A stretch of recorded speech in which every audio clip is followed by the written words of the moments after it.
Hello बच्चों, तो आज अपन स्टार्ट करेंगे आपका चैप्टर 19 रोड सेफ्टी एजुकेशन, सड़क सुरक्षा शिक्षा।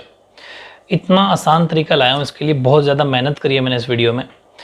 ये थोड़ा बड़ा वीडियो बनेगा, मैंने 17-18 क्वेश्चन आपको इसमें छांटे हैं, सेलेक्ट करें। जो पहली तो बात ये है कि जो एग्ज़ाम में आ रखे हैं उनको भी अपने ध्यान में रखा है, उनके अकॉर्डिंग 2-3 सालों में कौन कौन से क्वेश्चन आ रहे हैं, प्लस आपकी बुक के सारे क्वेश्चन, सारे एग्जाम्पल्स जितने बनते हैं क्वेश्चन, मैंने पूरी कोशिश करके एक बहुत ही परफेक्ट वीडियो बनाया है। 4 मार्क्स का इसका वेटेज एग्जाम के अंदर है। 4 नंबर के क्वेश्चन इस चैप्टर से आते हैं। बहुत आसान सा चैप्टर है, ठीक है, लेकिन मैं जैसा कराऊंगा वैसे वैसे आपको करना है, ठीक है। जैसे कि अगर मैं बात करूं 2019 के पेपर की आपके, तो 2019 का जो पेपर आया था आपका 2019 का, इसकी अगर थोड़ी सी बात कर लेते हैं ताकि आपको आइडिया हो जाए कि एग्जाम में क्वेश्चन आते कैसे हैं, ठीक है। डिटेल में जाएंगे फिर। जैसे फर्स्ट एक मार्क्स का क्वेश्चन आया था एग्जाम 2019 में कि यदि ए पहली, दूसरी, तीसरी और चौथी सिग्नल लाइट को 2, 6, 10, 14 सेकंड पार करता है तो 50 सेकंड में कौन सी सिग्नल लाइट पार कर चुका होगा, ज्ञात कीजिए। यानी कि if crosses first, second, third and fourth signal light in 2, 6, 10 and 14 seconds respectively, then find the serial number of signal light। बिल्कुल इस क्वेश्चन को अपने इंक्लूड किया। इसका मतलब हर ये क्वेश्चन एपी से रिलेटेड है, मतलब समांतर श्रेणी से रिलेटेड है। समांतर श्रेणी एपी और जो अर्थमेटिक प्रोग्रेशन चैप्टर अपन 5 अपन किया था बहुत ही परफेक्ट तरीके से, उसमें मैंने आपको उसको कंप्लीट करवा दिया। उस अकॉर्डिंग ये क्वेश्चन होगा, करवा दूंगा। अभी मैंने उन जो सिलेक्ट करे ना 18 क्वेश्चन में ये भी है, ठीक है। वैल्यू मैंने चेंज करी है इसकी, प्रॉपर ये नहीं रखा क्योंकि एग्जाम में डिटो आएगा नहीं, लेकिन सेम मैंने रखा है। दूसरा 1 मार्क्स का क्वेश्चन आया था, right the full form of PUC which is essential for every vehicle. यानी प्रत्येक वाहन के लिए आवश्यक पीयूसी का पूरा नाम बताओ। तो ये भी वेरी इंपॉर्टेंट है, 1 मार्क्स ये भी अपने इंपॉर्टेंट क्वेश्चन ऐड कर लिया है। और ये तो 1 क्योंकि 2 और एक 2 मार्क्स का क्वेश्चन आया था आपके, ये 15 कि एक ही स्थान से 2 व्यक्ति भिन्न भिन्न गाड़ी से एक ही दिशा में चलने पर 4 घंटे में 24 किलोमीटर की दूरी पर रहते हैं, जबकि विपरीत दिशाओं में वे चलने पर 344 किलोमीटर की दूरी पर ही जाते हैं। इनकी गाड़ियों की चाल ज्ञात करो। 2 people cover distance 24 kilometre in 4 hours from the same place में 24 किलोमीटर 4 घंटे लगाते हैं वो, but different vehicle if they go opposite direction then distance between them become 344 kilometre same time, find the speed of the. बिल्कुल इस question को मैंने उस वीडियो में इंक्लूड किया है। तो ये तो था 2019 का पेपर। आपको थोड़ा आइडिया लग गया कि एक क्वेश्चन एपी से रिलेटेड है, एक क्वेश्चन ये अपना चैप्टर शायद 3-4 से रिलेटेड है, ये भी मैं करवा दूंगा, बिल्कुल उसमें जोड़ दिया है। और एक पीयूसी की फुल फॉर्म पूछी, ठीक है। ये 2019 का पेपर था। अब मैं बात करूं 18 की, थोड़ा आइडिया 2 साल में आइडिया हो जाएगा, बस बहुत है। 18 वाले पेपर के अंदर आपसे क्वेश्चन पूछा 1 मार्क्स का कि किसी नगर में टैक्सी का किराया पहले किलोमीटर का ₹5 और उसके बाद 3, ठीक है। अच्छा प्रॉपर नहीं दिख रहा। यदि तय की गई दूरी x किलोमीटर और किराया y हो तो समीकरण, इसको इक्वेशन की फॉर्म तैयार करनी है। इन city the fair of taxi first kilometre ₹5, after that in ₹3 if distance covered is x kilometre and fair is y, ठीक है। रुपीज़ को y में दिया इसने, डिस्टेंस को x से, then express is the form of equation. Equation की form तैयार करनी है, बिल्कुल इसको भी अपने वीडियो में इंक्लूड कर लिया है। बस मैं एक बार आपको बता दूं, फिर अपने वो पूरे क्वेश्चन जब करोगे तो बिल्कुल शानदार, गारंटी देता हूं ये मैं आपसे कि पूरे क्वेश्चन अगर आपने अच्छे से पढ़ लिए, पूरा वीडियो देखना है ना, तब आपको सब कुछ आ जाएगा। 4 मार्क्स ये तो नहीं जाने दूंगा आपके। ऐसे ये 1 मार्क्स का है, एक खंभे के आधार से 20 मीटर दूर प्लेटफॉर्म के एक बिंदु से खंभे की चोटी पर लगे कैमरे का उन्नयन कोण 60, हाइट एंड डिस्टेंस। इसका मतलब इसके अंदर हाइट एंड डिस्टेंस से भी क्वेश्चन आ सकता है। ये भी मैंने आपने बहुत परफेक्ट तरीके से किया, दुनिया का आसान तरीका बताया मैंने हाइट एंड डिस्टेंस चैप्टर में। If the elevation angle of camera situated at the top of pole from a point 20 metre away from base of the pole 60 degree, angle height करना, ये भी अपने उस इंक्लूड कर लिया इस क्वेश्चन को। एक आया था 2 मार्क्स का सीसीटीवी कैमरे वाला, अपने सीसीटीवी कैमरा के अब क्वेश्चन भी ले लिया। ये आया था कि एक 24 मीटर ऊंचे पोल पर यातायात नियंत्रण के सीसीटीवी कैमरा लगा रखा है ताकि वह आराम से 25 मीटर की यातायात को देख सके। पोल के चारों ओर जो अदृश्य मतलब जो नहीं दिखाई देता उसका एरिया फाइंड करना था, क्षेत्रफल निकालना था। सीसीटीवी कैमरा समझ गए 24 मीटर ऊंचा है और 25 मीटर का एरिया देख सके, लेकिन वो आपको ग्रीन पाथ अराउंड द पोल ये अपन को निकालना, ये भी अपने उस वीडियो के इंक्लूड कर लिया है। तो आपको थोड़ा आइडिया लग गया कि 2018-2019 के पेपर में क्या क्या आया था। बस इसको ध्यान में रखते हुए, दोनों साल को ध्यान में रखते हुए, प्लस आपकी बुक को ध्यान में रखते हुए कि आपकी बुक के सिलेबस में क्या क्या दे रखा है चैप्टर में, पूरा एक शानदार वीडियो तैयार किया बहुत मेहनत से। इसलिए आप भी इसके, मुझे उम्मीद है कि आप भी मेहनत करोगे इस वीडियो में, ठीक है। चलो स्टार्ट करते हैं। फर्स्ट क्वेश्चन रोड सेफ्टी का, ये आपकी बुक में एक्सरसाइज दे रखी है, फर्स्ट क्वेश्चन है, स्टार्टिंग के पेज पर मिल जाएगा आपको, ठीक है। वो क्वेश्चन है, ये आपसे कह रहा है कि distance from A to B is 150 kilometre, यानी कि ए से बी के मध्य की दूरी 150 किलोमीटर है, तथा इसके मध्य 10 यातायात सिग्नल है। 10 ट्रैफिक सिग्नल्स होते हैं ना, जो लाइट लगी होती है, सिग्नल्स हैं मतलब। If a car travels eight uniform speed of 60 kilometre प्रति घंटा, ठीक है, फरार, यानी कि कार 60 किलोमीटर प्रति घंटे की समान गति से उन सभी सिग्नल्स को, ग्रीन सिग्नल्स यानी कि ग्रीन होने का मतलब गाड़ी जाओ मतलब, तो उनको पार करते हुए बी बिंदु पर 2 घंटे 30 मिनट पहुंच जाती है। समझ पा रहे हो? टोटल सिग्नल कितने हैं? 10। 2 घंटे 30 मिनट के अंदर गाड़ी पहुंच जाती है 60 किलोमीटर प्रति घंटे की स्पीड। 3 बातें नोट करना, 10 सिग्नल, इतनी टाइम, ये स्पीड, ठीक है, बीच की दूरी 150। चलो अब बहुत सिंपल है, ये कहना यूँ चाह रहा है, मैं बता दूं आपको मोटा मोटी। एग्जाम में भी थोड़ा फास्ट पढ़ना है क्योंकि क्वेश्चन बड़ा होता है और है 2 मार्क्स का, थोड़ी स्पीड बढ़नी है। लेकिन अन्य दिन भारी यातायात होता है, तो आपको ये देखना कि प्रथम यातायात सिग्नल 1 मिनट, दूसरे पर 2 मिनट, ऐसे ही करके मतलब वो हर सिग्नल लाइट पे, जैसे पहली सिग्नल लाइट उस पर 1 मिनट रुकता है, दूसरी पे 2 मिनट, तीसरी पे 3 मिनट, चौथी पे, ये जो कार है ना, वो हर एक एक जैसे सिग्नल लाइट है वैसे वैसे देखो 2 मिनट, 10वें में 10 मिनट, यानी कि हर जैसे 9वां सिग्नल पे है तो 9वें सिग्नल पे 9 मिनट, 8वें सिग्नल पे 8 मिनट, ऐसे वो रुक रहा है, ठीक है। तो उसी कार द्वारा कुल समय की गणना करनी है, टाइम आपको फाइंड करना है, ठीक है।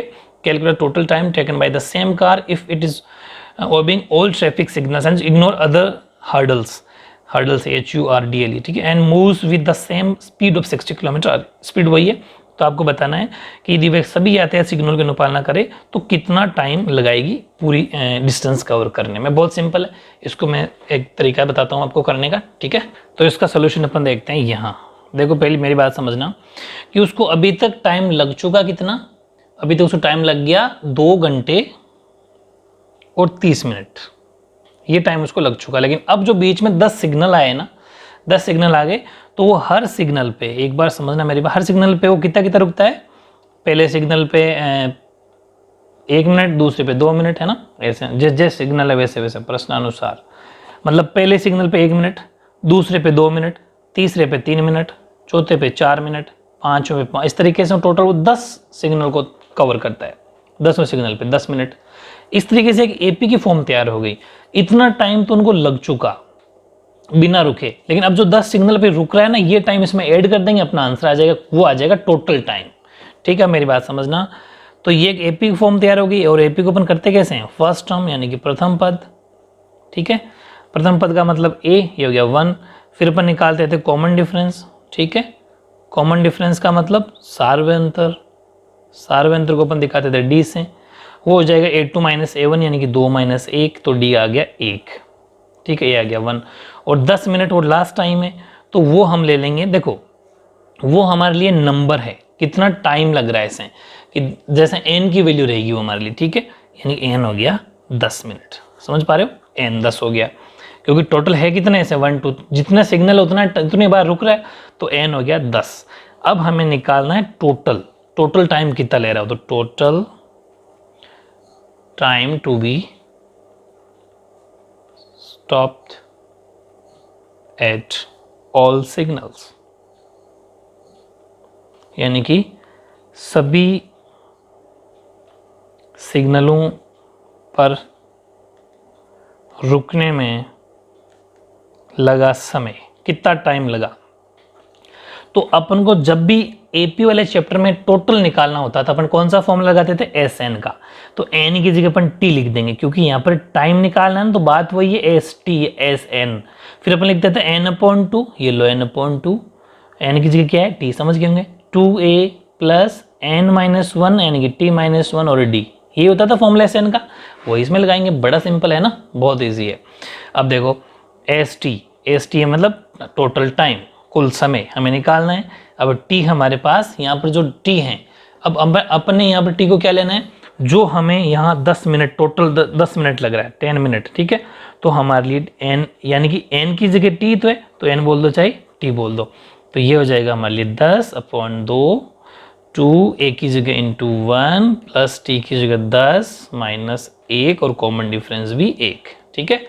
इसे कट जाएगा, तो ये तो गया 5, 2 × 1 2, ये हो गया 9, और 9 को 1 से करेंगे तो 9 का तो 9 ही रहना है, तो 5, और ये हो गया 9 और 2 11, यानी कि 55। तो 55 मिनट समझ पा रहे हो, क्योंकि ये टी की वैल्यू मिनट में थी तो वैल्यू भी मिनट में आएगी, समझ पा रहे हो। तो इसका मतलब यह है कि जो बीच में 10 सिग्नल पर रुकेगा ना तो 55 मिनट उसको और लग जाएंगे। तो टोटल कार का जो टाइम कितना हो जाएगा, 2 घंटे 30 मिनट तो वहाँ थी, 55 मिनट और जोड़ दो इसमें, ठीक है। तो टोटल टाइम कितना हो गया, इनको प्लस जैसे अपन करेंगे तो 2 घंटे और मिनट में मिनट जोड़ दो, चलो 30 और 55 कितने हो गए 5 और ये हो गया 8, 85 मिनट होगी ना। लेकिन 60 होते ही घंटा हो जाता है, तो 1 घंटा हो जाता है ना 60 होते ही। इसका मतलब इसमें से 60 माइनस कर दिया तो 1 घंटा इधर ऐड हो गया, इनके 3 तो हो गए घंटे, 3 तो आवर्स हो गए और 25 हो गई मिनट, समझ पा रहे हो ना। क्योंकि 85 मिनट से एक तो घंटा निकालिए, पीछे 25 मिनट बच गई। तो टोटल टाइम उसको कितना लग जाएगा कार को, 3 घंटे और 25 मिनट। तो सिंपल सा क्वेश्चन था, ऐसे क्वेश्चन भी अपने आ जाते हैं। यह था आपका first question number first complete. Okay, ऐसे ही क्वेश्चन नंबर सेकंड देखो, मैंने कहा भी था पेपर में ऐसे क्वेश्चन आ चुका तो अपन इंक्लूड कर लिया। मैंने नंबर चेंज किए हैं क्योंकि एग्जैक्ट नंबर वैसे भी नहीं आते, आपको समझना है। अगर पूरा वीडियो देखोगे तो गारंटी है मेरी 4 में से 4 आएंगे आपके। If traffic signals are mounted at 3 meter 8 meter 13 meter and last at 253 meter from the crossway on a road. यदि एक सड़क यातायात सिग्नल के चौराहे से क्रमशः दूरियां इस तरीके से लगी हुई और अंतिम सिग्नल 253 मीटर पर लगा है, तो ये ज्ञात करो कि 20वां सिग्नल कितनी दूरी पर होगा। Then find the distance at which 20 signals mountain, यानी कि माउंटेन। इसका मतलब ये हुआ कि ये भी एपी जैसा क्वेश्चन है। ये आपको समझ में अब तो आ गया होगा। बता देता हूँ कैसे। अकॉर्डिंग टू क्वेश्चन की मैं अगर बात करूँ प्रश्नानुसार, देखो हालांकि 2 मार्क्स में आएगा, लेकिन 2 मार्क्स में भी मैं जैसा थ्योरी लिखवा रहा हूँ वैसे करने हैं आपको। 100 चाहिए ना अपन को, ठीक है। तो बस मेरी बात मान लो आप, मैथ्स में जैसा मैं कहूँ वैसा ही करना है, और साइंस में भी थोड़ी देर में साइंस स्टार्ट कर देंगे अपन।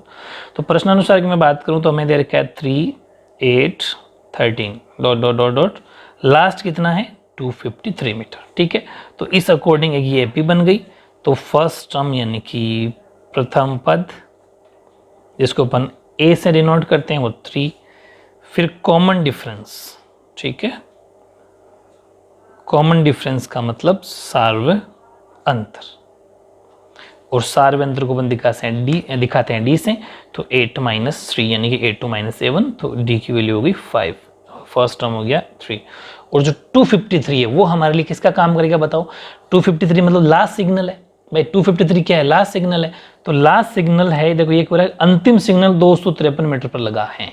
तो अब इसके 2 सोल्यूशन बनते हैं बच्चे, क्योंकि इसने ये कहीं पर भी ये नहीं लिखा कि जो मैंने जानबूझ के क्वेश्चन लिया, ध्यान रखना आप। 2 सोल्यूशन कैसे बनते हैं कि इतना करने के बाद अपन एपी में क्या करते थे, इसने कहा कि उसका 20वां सिग्नल निकाल दो, लेकिन ये कहीं पर भी नहीं लिखा हुआ कि वो 20वां आगे से हैं या पीछे से हैं। भाई पहले तो ये पहचानना है कि टोटल सिग्नल कितने हैं। तो सबसे पहले हमें निकालना जरूरी हो गया एन का मतलब नंबर ऑफ सिग्नल। पूरी बात को समझना था कि एपी वाला चैप्टर रिवाइज हो जाएगा। यानी कि सिग्नलों की संख्या भी हमें पता करनी है। सिग्नलों की संख्या का भी अपन को मालूम करना है कि टोटल सिग्नल कितने आएंगे, ठीक है।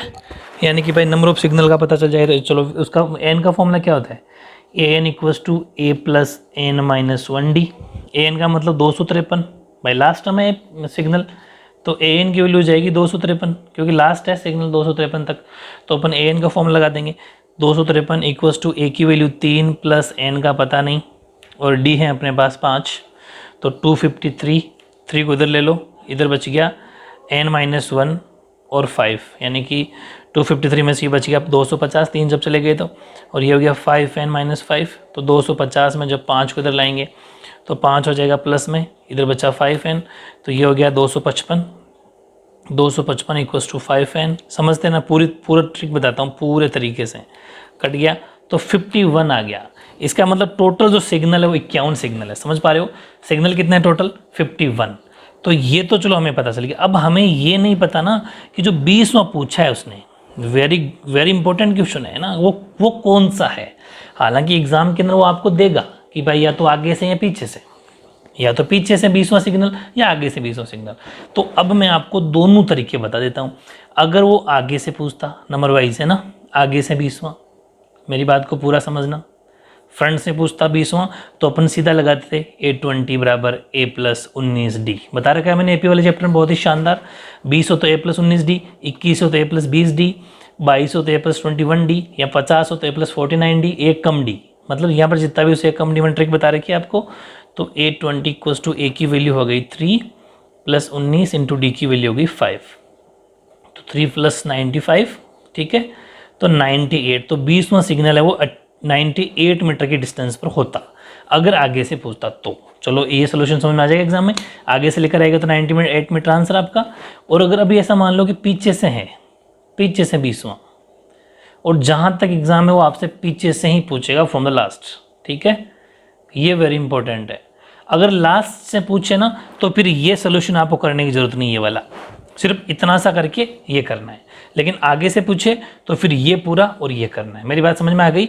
अगर आगे से टर्म पूछे, आगे सिग्नल पूछे तो ये करके ये करना है, लेकिन सिर्फ पीछे से पूछे तो इतना करके, जो डायरेक्ट फॉर्मूला मैंने बता रहा हूँ कि A20 यानी कि फ्रॉम द लास्ट टर्म 20वां बराबर last term minus n minus 1d। मैंने बताया था एपी में भी, उस चैप्टर में बता रखा है आपको। तो ये इजी फॉर्म है, इसके बाद सीधी वैल्यू रख दो। लास्ट टर्म हमारे लिए an बोल दो चाहे l बोल दो, एक ही बात है, वो तो है 253 माइनस n की जगह 20, n की जगह 20 तो रहेगा क्योंकि जो पूछ रहा है आस्किंग टर्म, और d की वैल्यू कितनी है 5, ठीक है। तो 253 माइनस यहाँ बच गया 19 इंटू 5 यानी कि 253 माइनस 95, तो आंसर क्या जाता है 158 मीटर, 158 मीटर। तो ये भी एक तरीका है, जब लास्ट से पूछे तो आपका ये आंसर है, ये लिख के ये लिखना है, लेकिन अगर वो आगे से पूछे तो पूरा करना है। ये था क्वेश्चन नंबर आपका सेकंड। ओके, ऐसे ही क्वेश्चन नंबर 3 है, if Mohan crosses first, second, third and fourth signal light in 3, 8, 13 and 18 seconds, then find the serial number of signal light crossed in 78 seconds. यदि मोहन पहली, दूसरी, तीसरी और चौथी सिग्नल लाइट को इतने इतने सेकंड में पार करता है तो 78 सेकंड में कौन सी। तो अकॉर्डिंग टू क्वेश्चन से हम सोल्यूशन देखेंगे अपन। अकॉर्डिंग टू क्वेश्चन यानी कि प्रश्नानुसार, प्रश्नानुसार क्या रहेगा कि एक 3 है, फिर 18 8 है, फिर 13 है, फिर 18 डॉट डॉट डॉट करके टोटल 78 सेकंड पूछ रहा है वो। अब मेरी बात समझना, अकॉर्डिंग टू क्वेश्चन ये हमारे फर्स्ट टर्म हो जाएगी, प्रथम पद हो जाएगा, जिसको अपन ए से दिखाते हैं, वो तो हो गया 3। फिर कॉमन डिफरेंस यानी कि सार्व अंतर, जिसको अपन डी से डिनोट करते हैं, 8 2 माइनस 7, 8 माइनस 3, डी हो जाएगा 5। अब 78 सेकंड, ये 78 सेकंड टाइम दे रखा है, इसका मतलब ये लास्ट टर्म है। लास्ट टर्म का मतलब अंतिम पद, और अंतिम पद को अपन लास्ट टर्म को किससे दिखाते हैं, एन बोल दो चाहे एल बोल दो, एक ही बात है। ये हो गया 78। तो सीधी सी बात है, उसने क्या पूछा, कितने सिग्नल यानी कि नंबर ऑफ सिग्नल पूछ रहा है वो आपसे, यानी कि सिग्नलों की संख्या जब पूछ रहा है वो, तो मतलब क्या पूछ रहा है, n। तो n हमें फाइंड करना है। तो n फाइंड करने के लिए n का formula a plus n minus 1d। n की जगह 78 बराबर a की जगह 3, n नहीं पता और d 5। तो 78 3 को इधर ले आओ, माइनस हो जाएगा, इधर बच गया n माइनस 1 5, तो ये हो जाएगा 5n माइनस 5, अंदर मल्टीप्लाई कर देंगे तो ये तो गया 75, और उस 5 को इधर ले आओ तो 5 हो जाएगा प्लस का, इधर बचा सिर्फ 5, ये हो गया 80, 80 बराबर 5n 80, और 5 आपको पता है मल्टीप्लाई में दपोन में आ जाएगा, तो 16 पंजे 80 यानी 16 सिग्नल लाइट वो पार कर चुका होगा 78 सेकंड में। ठीक है, तो काफ़ी इंपॉर्टेंट सिंपल से क्वेश्चन आते हैं, ये भी आपके 2 मार्क्स के लेवल का क्वेश्चन है। ये था आपका क्वेश्चन नंबर 3। अब देखो क्वेश्चन नंबर 4, इसी तरह क्वेश्चन नंबर 4 है आपका, थोड़ी चोर पुलिस खेलेंगे इसके अंदर। Let police and thief start to run from approximately same place into same direction. Thief covers 8 kilometre distance per day.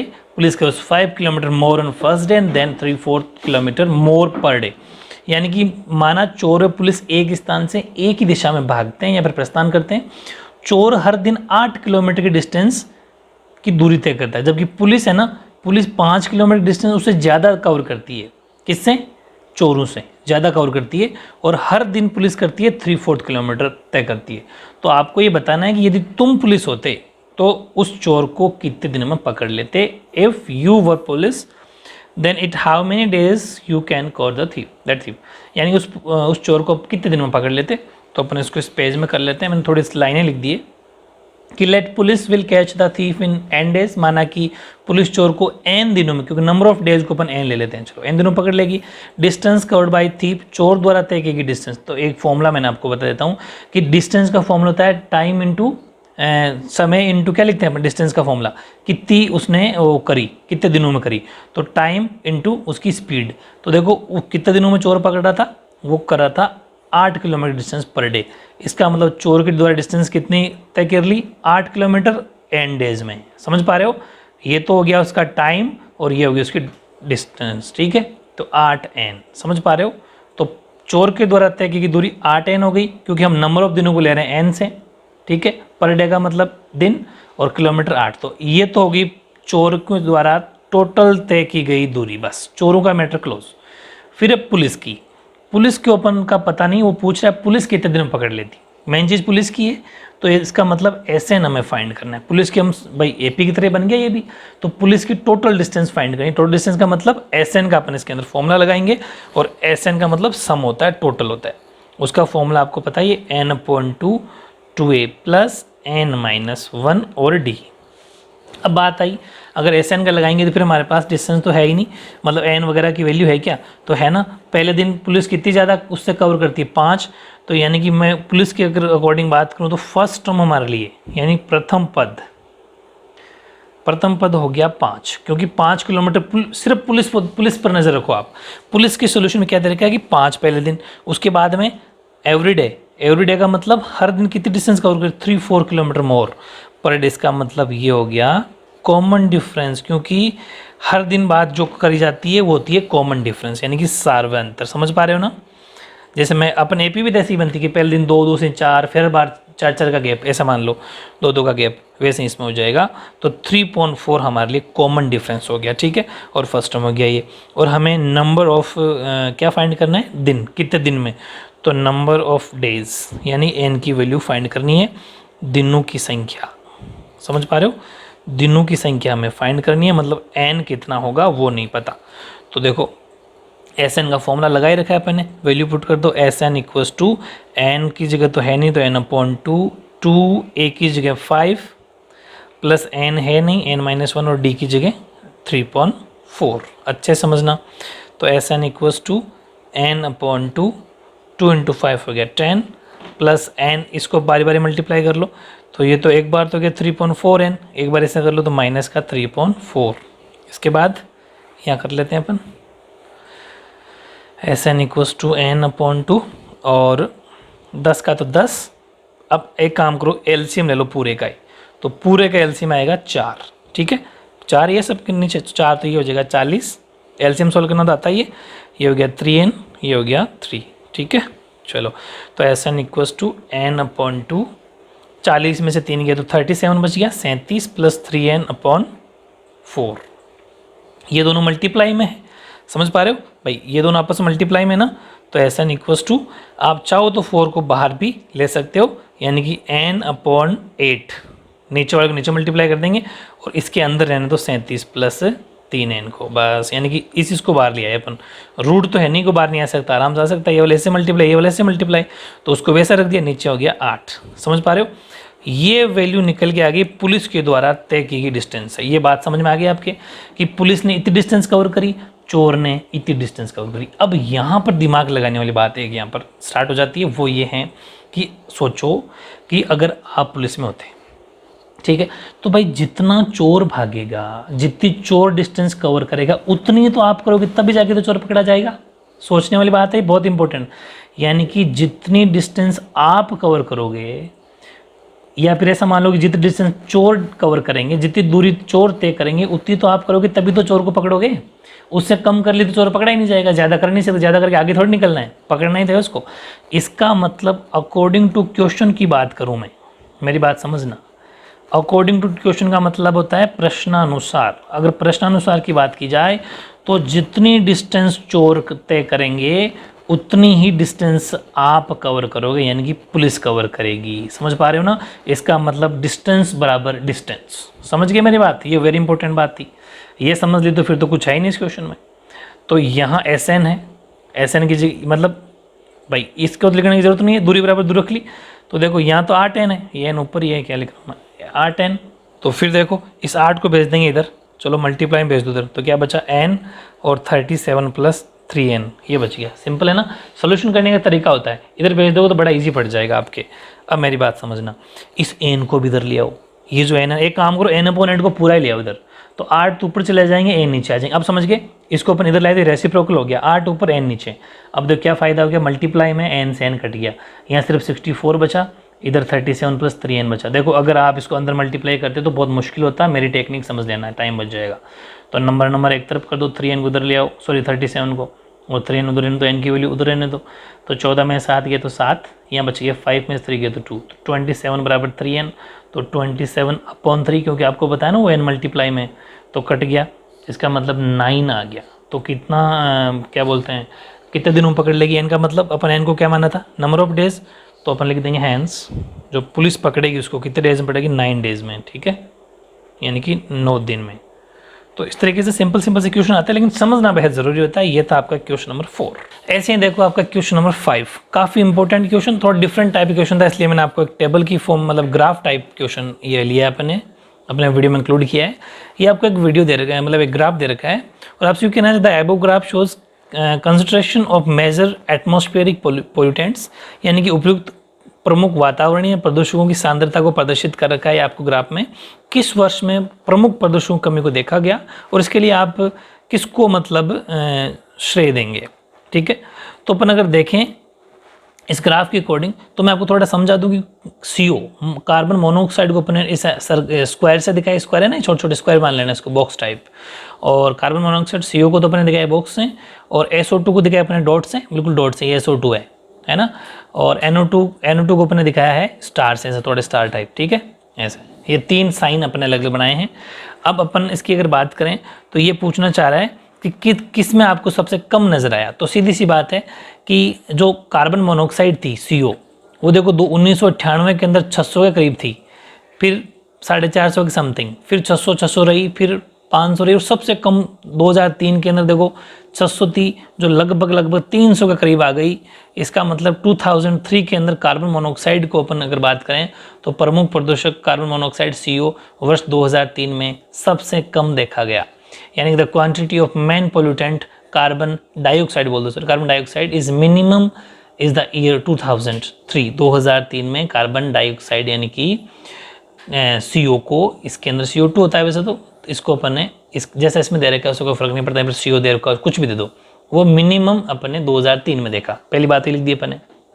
फिर इसने क्या पूछा, देखो अभी अपन ने CO बता दिया क्योंकि CO सबसे ज़्यादा कम था, क्योंकि बाकी अपन देखें ना तो जैसे ये जो ऐसे स्टार्स अपने दिखाया वो NO2 दिखाया, तो NO2 तो वैसे ही कम ही था, 100 था, धीरे धीरे थोड़ा सा आगे बढ़ा, तो मतलब कमी नहीं हुई, थोड़ा बढ़ा ये उल्टा 100 से ऊपर गया है, तो इसलिए अपन इसको काम में नहीं लिया। आप ये सोच रहे होंगे कि SO2 NO2 और CO में से CO ही क्यों लिया, तो इसके पीछे लॉजिक ये है कि बाकी दोनों में ज़्यादा कम ज़्यादा नहीं है। जैसे ये देखो इसकी बात करें अपन, इसकी क्या नाम है इसका, SO2, तो SO2 वैसे भी कम ही था, 100 के नीचे था, लगभग 100 से कम ज़्यादा इतना ही हो रहा है, लेकिन ये बहुत ज़्यादा था, इसमें गैप ज़्यादा, इसलिए अपन ने इसका आंसर क्या लिखा, CO 2003। अब ये इसने पूछा कि इसका जो कमी आई इसका श्रेय किसे देंगे आप, जो ये कमी आई है इसका श्रेय किसे देंगे, मतलब what do you attributed this do, ठीक है, दिस टू, यानी कि इसका मतलब हम गवर्नमेंट को देंगे, ठीक है, इसका श्रेय सरकार को दिया जा सकता है, क्योंकि प्रदूषण के खिलाफ PUC जारी करना, समझ पा रहे हो, PUC बताऊंगा आगे क्या है, जस्ट अगला क्वेश्चन PUC का ही है, इसकी आवश्यकता निश्चित करना,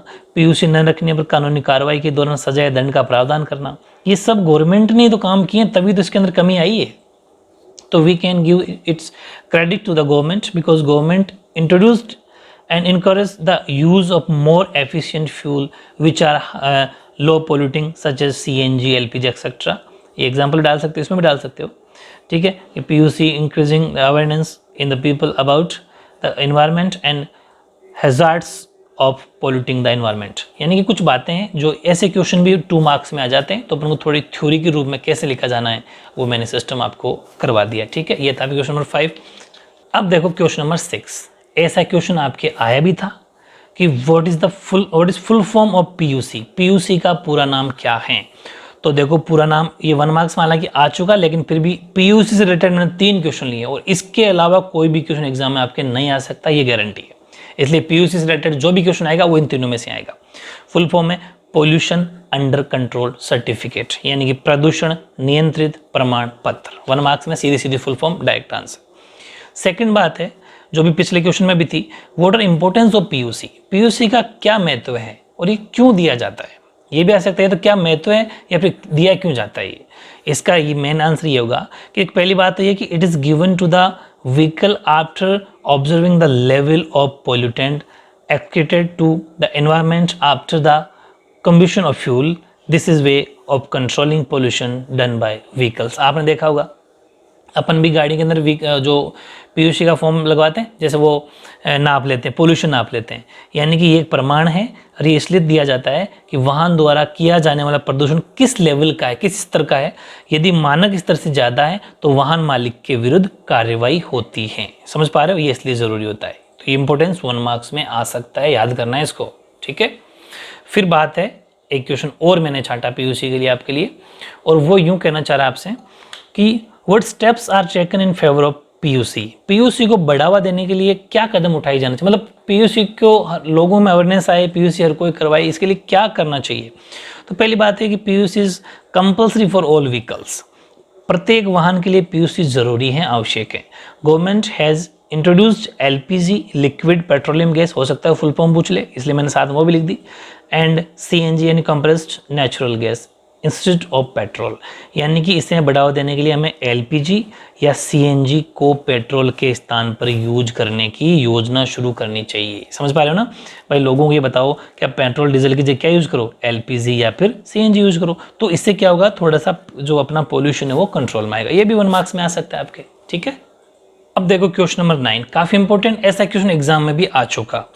ये कह रहा है कि सीधे व 12 मीटर ऊंचे पोल के शीर्ष पर एक सीसीटीवी कैमरा लगाना है। समझ पा रहे हो, ताकि पोल के शीर्ष से 13 मीटर दूरदृष्टि के आगे भी यातायात देखा जा सके। A CCTV camera is to be placed on top and erect pole of height 13 meter such that it captures footage of all the vehicles passing beyond the line of sight if viewed from top such that the line of sight is measured 12 meter in such case। कुछ आपको question दे रखे हैं इसके अंदर। पहली बात तो ये है कि इसका डायग्राम बनाओ, थोड़ा height and distance related question है, ये मैंने आपको स्टार्टिंग में बता दिया था। इसका मतलब सबसे पहली बात ये कि 12 मीटर ऊंचा पोल है, ठीक है, 12 मीटर ऊंचा पोल है, यहाँ पर कैमरा लगा हुआ है, सीसीटीवी कैमरा यहाँ पर लगा हुआ है, और आपसे कह रहा है कि ये कितने की डिस्टेंस नीचे, मतलब 13 मीटर दूर तक ये देख सकता है। इसका मतलब यहाँ से ये ऐसा मान लो कि लगभग 13 मीटर की दूर ये देख सकता है। अब बात ये है कि ये 13 मीटर कैसे हुआ, यही 13 मीटर क्यों हुआ, ये साबित कर दिया फर्स्ट क्वेश्चन ने इसने। ये कह रहा है कि पोल के फीट से वह दूरी जिसके आगे यातायात दिखाई देता है क्या होगी। पोल के फीट मतलब यहाँ ये होता है फीट पॉइंट, यहाँ से इसका मतलब ये अपन से वो ये पूछना चाह रहा है, ये वाली डिस्टेंस, ठीक है। तो इसको अपन कुछ भी नाम दे देंगे ABC। ये एक राइट एंगल ट्राइंगल हो गया। क्यों हो गया, समकोण त्रिभुज क्यों हो गया, क्योंकि हाइट हमेशा 90 डिग्री पे होती है। इसका मतलब अकॉर्डिंग टू पाइथागोरस, ये डिस्टेंस निकालिए अपन अकॉर्डिंग टू पाइथागोरस का मतलब पाइथागोरस प्रमेय, क्योंकि देखो पाइथागोरस प्रमेय किस में लगता है, राइट एंगल ट्राइंगल में, इन ट्राइंगल ABC मतलब समकोण त्रिभुज में। तो इन ट्राइंगल से ABC का मतलब समकोण, इन राइट एंगल कर देना, in right angle triangle ABC, तो समकोण त्रिभुज ABC में अपने पास क्या दे रखा है, पाइथागोरस क्या कहता है, कर्ण का स्क्वायर यानी हाइपोटेनस का स्क्वायर, हाइपोटेनस का स्क्वायर इक्वल्स टू परपेंडिकुलर का स्क्वायर यानी कि लंब का स्क्वायर प्लस आधार यानी कि बेस का स्क्वायर। ये फॉर्मूला होता है अपने पाइथागोरस का। तो AC दे रखा है 13 का स्क्वायर, AB 12 का स्क्वायर, BC हमारे पास है नहीं, ठीक है। तो ये होता है 169, आपको पता है ये 144 और BC स्क्वायर का BC स्क्वायर रह जाएगा। तो 169 में से 144 हो जाएगा माइनस, इधर आके इधर बच गया BC स्क्वायर, ठीक है। तो चलो इधर कर लेते हैं क्योंकि आगे सोल्यूशन चाहिएगा। तो 9 में से ये गया तो 525 बच गया, BC स्क्वायर इक्वल्स टू, तो ये आपको पता है स्क्वायर इधर आता है रूट में, तो BC स्क्वायर का रूट स्क्वायर आ गया रूट में, तो 5 मीटर वैल्यू आ गई BC की, ठीक है। इसका मतलब ये कितना है 5। तो फर्स्ट का आंसर हो गया कि उसने पूछा था डिस्टेंस कितनी होगी, तो हो जाएगी 5 सेंटीमीटर या फिर मीटर, तो मीटर, ठीक है। तो 5 मीटर की डिस्टेंस अपना पहले का आंसर हो जाएगा। ये तो था फर्स्ट पार्ट, ठीक है। ऐसे ही हम देखते हैं अपन सेकंड पार्ट पूछा पोल के चारों ओर एदर्शनीय वृत्त ग्रीन पैच का क्षेत्रफल कितना होगा। एदर्शनीय का मतलब जैसे ये पोल है, इसके चारों ओर का मतलब होता है circle. What is the area around the pole that has turned into a green patch, यानी कि इसके चारों ओर का मतलब होता है एक सर्कल बन गया, एक वृत्त बन गया। ठीक है, इसका मतलब ये हुआ कि वो हमें पूछ रहा है वो एरिया किसका, सेकंड का आ गया। What is the area around the pole, तो एरिया अराउंड द पोल समझना है अच्छे से, यानी कि क्या बोलते हैं उसको, पोल के चारों ओर, पोल के चारों ओर का क्षेत्रफल। और क्षेत्रफल कौन सा फॉर्मूला लगेगा, पाई आर स्क्वायर, क्योंकि वो एक सर्कल का शेप बन गया। वेरी इंपॉर्टेंट, ध्यान समझना, चारों ओर जब भी बात है इसका मतलब एक वृत्त सर्कल बन जाता है, और सर्कल का फॉर्मूला क्या होता है, पाई आर स्क्वायर। तो पाई आर स्क्वायर का फॉर्मूला लगा दो। अब बात रही आर की, तो आर होगा 5, क्योंकि देखो ये 5 है भाई, ये पोल है, पोल के इधर 5 तो इधर भी 5, तो चारों ओर का एरिया हो गया 5 5 5 5 5 इधर 5 इधर, सब समझ रहे हो मेरी बात को भाई। ये पोल है, खंबा है, ये 5 है, तो इधर भी तो 5 है, तो रेडियस का काम क्या कौन करेगा, 5, यानी कि 22.7, 22/7 रख दो, चाहे 3.14 रख दो, यहाँ पर तो कोई कंडीशन तो है नहीं। इंटू आर की वैल्यू क्या रखनी है, 5 × 5। इसको आप मल्टीप्लाई कर लो 25 को 22 से, 25 को 22 से करोगे तो 25 दूना 50, 5 25 दूना 50, 550 हो गए। 550 में आप 7 का डिवाइड कर लो, तो 7 7 जा 49, बच गया अपना 6, 7 8 जा 56, ठीक है, बच गया कितना 4 0 7, मतलब अप्रोक्स 78.5 मीटर स्क्वायर का जो एरिया है, क्योंकि एरिया मीटर स्क्वायर में आता है, तो इतना एरिया अदर्शनीय है। मतलब अदर्शनीय का मतलब जो दिखेगा नहीं, दिख नहीं रहा, वो वाला एरिया है 75.5 मीटर स्क्वायर। तो सिंपल है, बस करना क्या था कि 5 मीटर की रेडियस निकालनी थी, जो हमने इस फर्स्ट वाले पार्ट में निकाल दी। अब एक बात बताओ, अगर फर्स्ट पार्ट अपन से नहीं पूछता, सीधा सेकंड पूछ लेता, तो भी सोल्यूशन इतना ही होता, क्योंकि रेडियस तो यही होती, तो ये सोल्यूशन तो अपन को करना पड़ता। ठीक है, अब देखते हैं अपन थर्ड पार्ट। और थर्ड पार्ट है, क्या आप सोचते हैं कि सीसीटीवी कैमरा यातायात चेतना को प्रबंधन करने में उपयोगी है, यदि हाँ तो कैसे। काफी इंपॉर्टेंट क्वेश्चन पूछ लिया, ऐसे क्वेश्चन आपके आ सकते हैं। वेरी इंपॉर्टेंट क्वेश्चन है कि do you think CCTV cameras are really useful to manage the traffic sense, if yes तो देन हाउ। तो इसका मैंने आंसर आपके बहुत ही अच्छा सा आंसर लिख दिया, आप उतार लेना, लर्न कर लेना।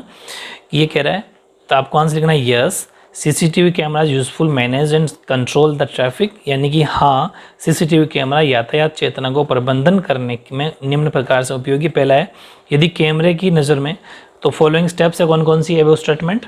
पहली है, all the drivers of vehicles become alert by fear of challan, यानी कि यदि कैमरे की नज़र में नज़र हम पर व कैमरे यातायात पुलिस की नज़र पर रहती है, तो चालान करने के डर से यातायात के नियमों का उल्लंघन नहीं करेंगे। बिल्कुल सही, कौन, ड्राइवर। दूसरा, driver can't shift their blame on others. आपको पता है कि कैमरे नहीं लगे होते तो ये जो ड्राइवर्स होते हैं वो किसी और पे ब्लेम कर देते हैं, नहीं मेरी गलती नहीं थी, सामने वाली गलती थी। लेकिन जब कैमरा को तो पता चल जाएगा, यानी ड्राइवर दूसरों पर आरोप नहीं लगा पाएंगे। The accidents reduce become all the drivers drive safely, यानी कि ड्राइवर बिना लापरवाही के वाहन चलाएंगे, जिस दुर्घटना कम होगी, क्योंकि कैमरा रहेगा तो उनकी नज़र में रह जाएगी, चालान कट जाएगा।